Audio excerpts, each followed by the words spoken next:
Shalom, perkenalkan nama saya Cornelia Rutlakalapai dari Prodi Pariwisata, NPM 2246027. Pada kesempatan kali ini saya akan membahas mengenai kerukunan umat beragama untuk mata kuliah Pendidikan Agama Kristen.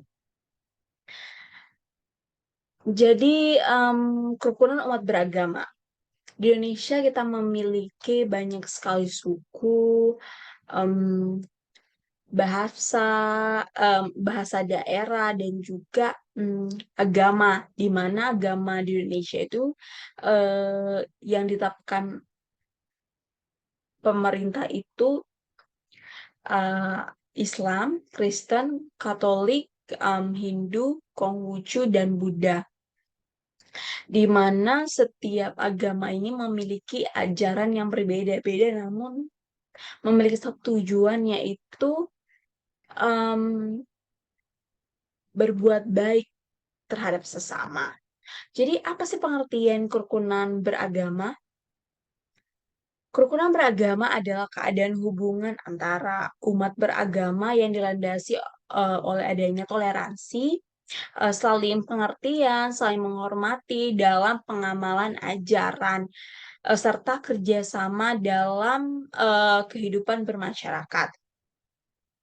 Lalu apa sih persoalan kerukunan?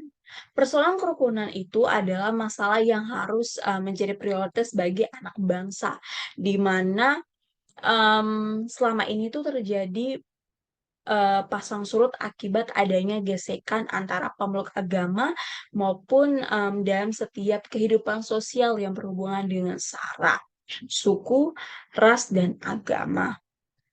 Di mana ada pun beberapa kasus sekitar pada tahun 1998 hingga 2004 itu terdapat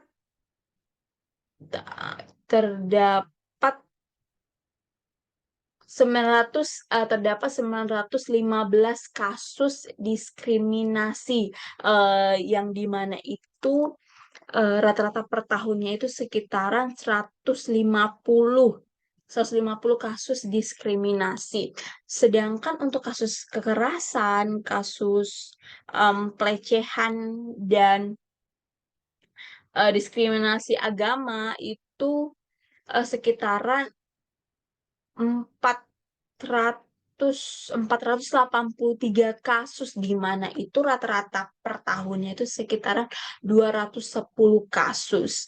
Em, jadi sini kita melihat bahwa sebenarnya itu mengenai persoalan kerukunan, baik itu sarah, baik itu maksudnya persoalan kerukunan sara itu sudah terjadi sejak lama, di mana em, banyak masyarakat yang selalu ingin dominan, di mana mereka ingin bahwa agamanya lebih benar, agamanya lebih benar dibandingkan agama yang lain. Lalu di sini kita melihat bahwa sebenarnya itu walaupun kita dengan banyaknya suku, agama, dan ras itu sebenarnya seharusnya itu tidak em, mempengaruhi eh, mempengaruhi bagaimana kita bersikap. Seharusnya itu menjadi keindahan eh, bagi kita Indonesia gitu ya, untuk kita. Jadi sini apa sih sebenarnya peran agama? Jadi peran agama di sini itu sebagai faktor motivasi, faktor kreatif dan inovasi, faktor integratif dan faktor sublimatif, serta sumber inspirasi budaya bagi Indonesia. Jadi itu agama bukannya untuk menjatuhkan agama yang lain. Maksudnya di sini tuh eh, di setiap agama bukan di mana ingin menunjukkan bahwa agama ini paling benar, tetapi di mana itu setiap agama itu memiliki ciri khas masing-masing, dan itu memiliki ciri khas maupun keistimewaannya sehingga itu menjadi inspirasi inspirasi mengenai bahwa sebenarnya budaya bangsa Indonesia itu sangat indah dan itu menjadi ciri khas kita sendiri dan keindahan yang sebenarnya em, tidak dimiliki oleh negara lain.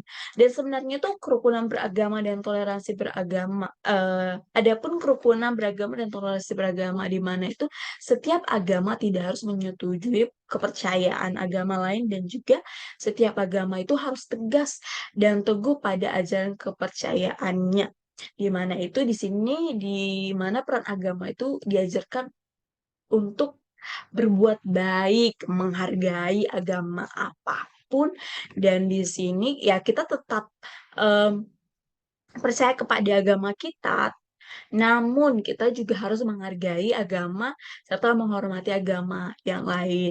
Misalkan nih, ketika agama tersebut memiliki ajaran yang sebenarnya itu mengandung em, yang bukannya untuk memiliki pandangan negatif, maksudnya memiliki eh, positif, nilai yang positif, sehingga kita dapat sebenarnya bisa kita dapat serap dan kita juga bisa dapat menerapkannya dalam kehidupan sehari-hari. Lalu apa sih sebenarnya dasar iman Kristen itu dalam kerukunan? Jadi Yesus dalam doanya meminta supaya orang Kristen memiliki memiliki adanya kesatuan, memiliki persatuan di mana itu terus dalam Yohanes 17 ayat 1 sampai 26. Jadi kesatuan orang percaya itu dapat em, membangun komunikasi berupa isu penting yang menjadi inti pengajaran dalam setiap denominasi tanpa menimbulkan eh, kemarahan dan anarkis. Dan di sini orang Kristen dapat menjaga integritas pengajaran atau doktrinal tanpa merendahkan atau menyerang agama lain. Eh, jadi di sini itu di mana kembali lagi di mana kita tuh menerapkan kasih kasih Kristus di mana Tuhan mengajarkan kita kasihilah sesamamu manusia seperti dirimu sendiri. Jadi di mana kita tidak boleh memiliki rasa iri, memiliki rasa benci, memiliki rasa tidak menghargai terhadap kepercayaan lain. Itu tidak baik dan Tuhan Yesus itu tidak mengajarkan hal seperti itu. Tuhan Yesus mengajarkan bahwa kita sebenarnya harus mengasihi mereka, saudara-saudara kita yang berbeda dengan kita. Jadi dengan begitu em, kehidupan kehidupan bangsa Indonesia ini menjadi lebih damai dan tentram. Dan di sini tuh sikap Kristen terhadap agama yang lain, di mana sikap Kristen juga kritis dan kreatif dan kritis. Di mana orang Kristen itu mampu bersaksi dan membela kebenaran dan kebaikan. Di mana ini tuh merupakan kita sebagai orang Kristen tuh menjadi garam dan terang. Lalu di sini itu ada sikap dialogis dan simpatik. Di mana pengertian dialogis itu merupakan bukti adanya persekutuan yang menimbulkan penghargaan, sedangkan simpati itu merupakan bukti adanya kepedulian yang menimbulkan perhatian di mana itu kita menghargai dan kita em, kembali kita menghargai dan kita menghormati mereka. Misalkan ketika ada saudara kita yang berbeda keyakinan itu mengalami kesusahan, kita harus memiliki rasa simpatik di mana kita jika kita mampu kita menolong atau kita mendoakan mereka. Lalu jadi sebenarnya itu Alkitab itu menjadi sumber dasar bagi kehidupan umat Kristiani yang bertoleransi dengan orang-orang beragama lain, sehingga dengan adanya perbedaan tadi, perbedaan agama, suku dan ras itu sebenarnya itu eh, mem- em, sebenarnya itu memunculkan adanya keindahan. Jadi Indonesia itu jadi dengan begitu kayak pancar ke Indonesia itu dapat terlihat dengan adanya perbedaan tersebut. Dari sini tuh kita juga menurut Alkitab itu kita tuh harus berbuat baik kepada mereka walaupun mereka memiliki berbeda keyakinan.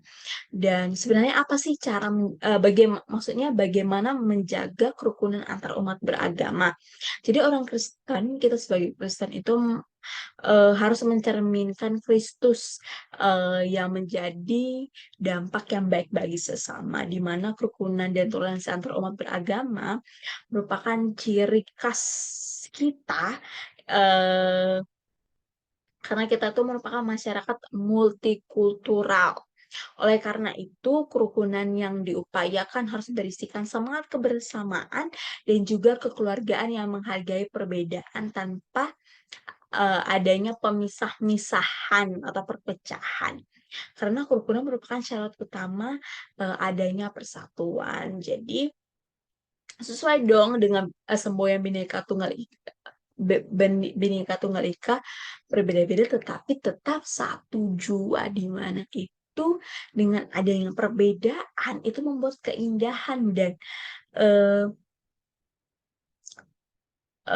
dan kita itu semakin erat bukan menjadi pecah bukan bukan bukan malah pecah namun menjadi lebih erat dan sehingga bangsa negara lainnya mau menjajah kita atau ya yang mau menjaga kita atau merebut negara ini tidak bisa karena kita sudah mengalami kita sudah mengalami kerukunan dan em, adanya damai itu menjadi suatu em, nilai positif bagi kita semua. Baik, demikian penjelasan saya mengenai kerukunan umat beragama. Maaf jika ada kesalahan. Terima kasih. Bye-bye.